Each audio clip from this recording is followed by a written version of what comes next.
Uy,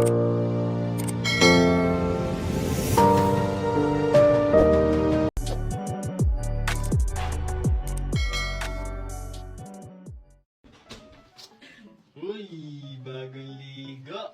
Okay. Ako nang patuyo ng buhok mo. Ay, Chay. Love you. Ikaw na dyan. Bumili kasi ako ng bagong hair dryer, Bobby. Para di na tayo mahirapan tapos hindi na tayo patuloy ng buhok. Wow, binilhan mo ako? Sweet naman. Sabi yun. Bakit, Bobby? Ano bang meron sa blower na to?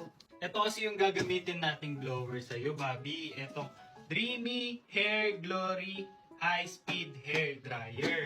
Para di na tayo matagal ang magpatuyo ng buhok mo. Ang ganda nito, B, kasi sobrang bilis niya magpatuyo ng buhok. Kaya try na natin. Sige. Ayun guys, magta-timer tayo para makita natin kung gaano kabilis magpatuyo ang blower na to.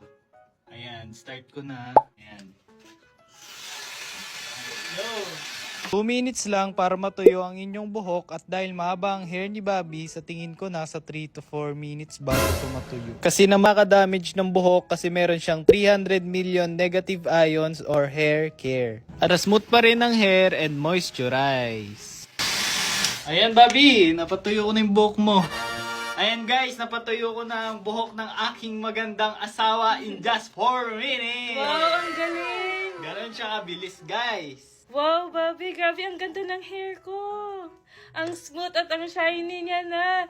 Thank you, Bobby, dahil naisipan mo akong bilhan ng blower. Okay. Love you. Love you mo.